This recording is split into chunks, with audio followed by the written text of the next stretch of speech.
रवां साल के आगाज में कराची के लिए शुरू की गई बिजली से चलने वाली बसें इलेक्ट्रिक बसों की सर्विस से शहर कायद के बासियों को सफ़र की सहूलत मैसर आई है। शहरी इमरान अली ने निजी इदारे से गुफ्तगू में कहा, सिंध हुकूमत की इस काविश को सराहता हूँ। बस का सफ़र आरामदेह है जबकि किराया भी मुनासिब है।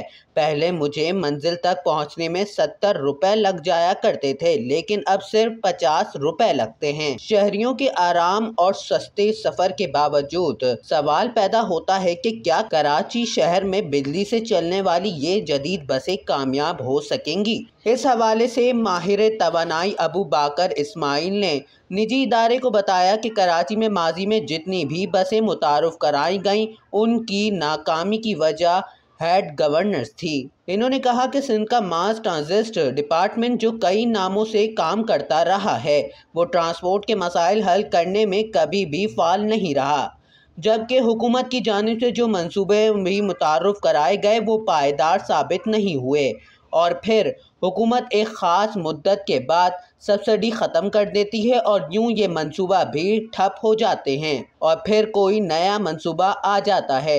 अबू बकर इस्माइल का कहना था कि हुकूमत प्रोजेक्ट का आगाज़ तो कर देती है लेकिन इसकी देखभाल का बंदोबस्त नहीं करती।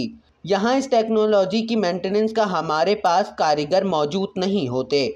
बैरूनी मुल्क बिजली से चलने वाली ट्रांसपोर्ट इसलिए कामयाब हैं कि वो खुद इलेक्ट्रॉनिक बसें बनाते हैं। अगर पाकिस्तान में भी इलेक्ट्रॉनिक बसेस बनना शुरू हों और यही मरम्मत का काम हो तो बस प्रोजेक्ट कामयाब हो सकता है। माहिरीन माहौलियात रफ़ीउल हक ने निजी इदारे को बताया कि कराची में इलेक्ट्रिक बस और हाइब्रिड बसें मुतारुफ करवाना माहौलियाती आलूदगी दूर करने के लिए नाकाफ़ी है।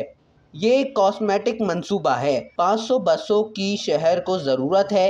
इस वक्त जितनी तादाद में बसें सड़कों पर हैं वो माहौल में फ़ज़ाई आलूदगी का खात्मा नहीं कर सकती। धुआं देने वाली बसें बहुत ज़्यादा हैं।